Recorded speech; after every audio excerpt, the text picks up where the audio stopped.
Hello, Jade and friends. Staff picks is our theme for this week, and in some ways very difficult, and in other ways easy, because there are always new books coming and we're reading currently, and still we have a few of our favorite authors. We're actually going to try and have a display in the library of our top picks every week, and hopefully that will encourage you, which it seems to be when you're choosing these books as well, to pick some of these up.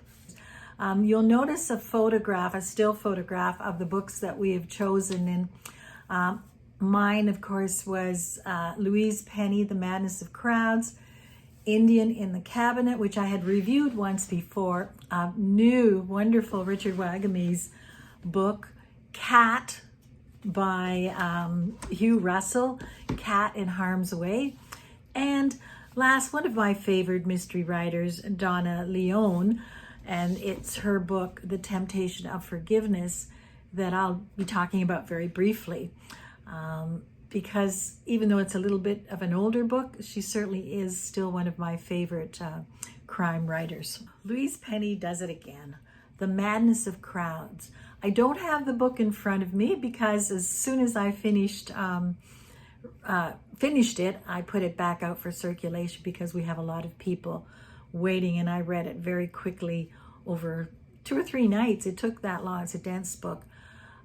Really, really intriguing. I thought it was one of her best ones yet, where Inspector Gamache is asked to supervise a scientist, or statistician is actually more accurate, who has very, very controversial ideas about what we should do with the more vulnerable people in our society with regards to COVID and other illnesses that may affect society. It is full of intrigue, and I highly recommend it. The next book, which again has already gone out for circulation, is Indian in the Cabinet by Jodi Raybould, and I have reviewed this one before. But again, it's the biography of a woman, an Indigenous woman, a lawyer, who despite her background, her education, struggles in the cabinet, and ultimately, despite all her hard work, does resign, but still is standing up for her opinions. She learned this from her grandmother, and she's carrying on this noble and vigorous fight, I guess you would call it, or work to make the Indigenous voice heard in our political scene. Following along with that, Richard Wagnese selected What Comes from the Spirit. I have to say, Richard Wagnese is absolutely one of my favorite authors. I was privileged at one point, before he passed away in 2017, to be in the audience when he was delivering a talk. And when he talked about his background and the struggles and the poetic way, even then, that he talked about this, there was not a dry eye in the audience, myself included. So when this book came out after his death, it has a number of his meditations, it has his insights and the wisdom, and all done with a lyrical, poetic language that I just love. He is indeed one of my favorite authors. And oh my goodness, here we have Cat in Harm's Way by Hugh Russell, the first in his series of 4. I've already reviewed the second one, but this, again, fast-paced, hard-hitting story of Cat, who thinks she's being hired as a translator, finds herself totally embroiled as a military person in the Middle East. Fast-paced, as I said, a good read. And finally, Donna Leone's The Temptation of Forgiveness. Now, we have quite a number of Donna Leone's books, and I think they're well written.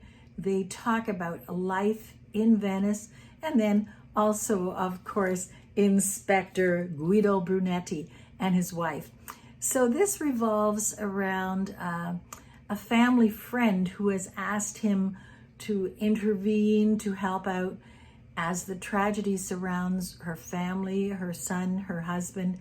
And there again, he goes, despite the fact that it's a family friend, he also is very professional and uses his entire force as appropriate to deal with this. But again, moving along the canals of Venice, talking about the different lifestyles that they have there, makes this a really good read. So I highly recommend it, and check out her other books. Like Rose said, we are talking about staff favorites this week. And I don't know about you, but I've already ranked 20 books 5 out of 5 stars this year, and it's only November.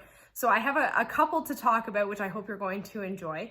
Starting off, a classic and a favorite YA series, Trouble is a Friend of Mine by Stephanie Tromley.